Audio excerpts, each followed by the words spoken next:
Not so many friends in Brussels or Washington perhaps, but Greece's government does have a loyal following at home. These supporters in Athens increasingly bellicose in their opposition to a deal with international lenders. For me, this is war, and we must resist and fight against this siege that we are under as a country and as a democracy.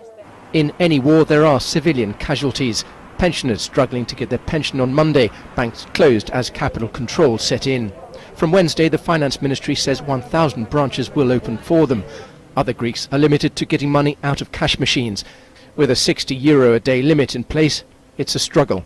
There are 4 people in my family, so each of us has to live on €15 a day. They're telling me how I have to live if I'm going to survive. Greece imported over $60 billion worth of goods last year, a relatively small amount, but crucial oil and gas supplies account for about a third of that. Medicine makes up about 1/20th of Greece's spending. Foreign drugs companies say they'll continue to ship supplies to Greece for the time being, despite reports that Greek health authorities already owe over $1 billion. Some form of extra help could be needed to get the country through the worst, says NAB's Nick Parsons.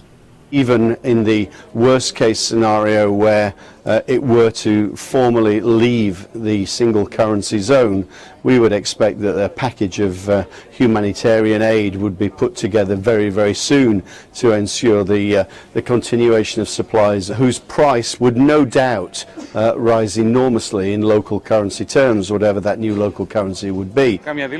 But if money for basics is becoming scarce, blame the EU, says Greece's Finance Minister Yanis Varoufakis. What's important now is to ensure that the will of the Greek people is heard on Sunday. It is a right that the Eurogroup tried to take away by closing the banks.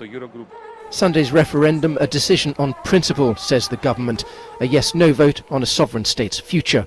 For its people, fast becoming an agonising choice over how to put food on tables right now.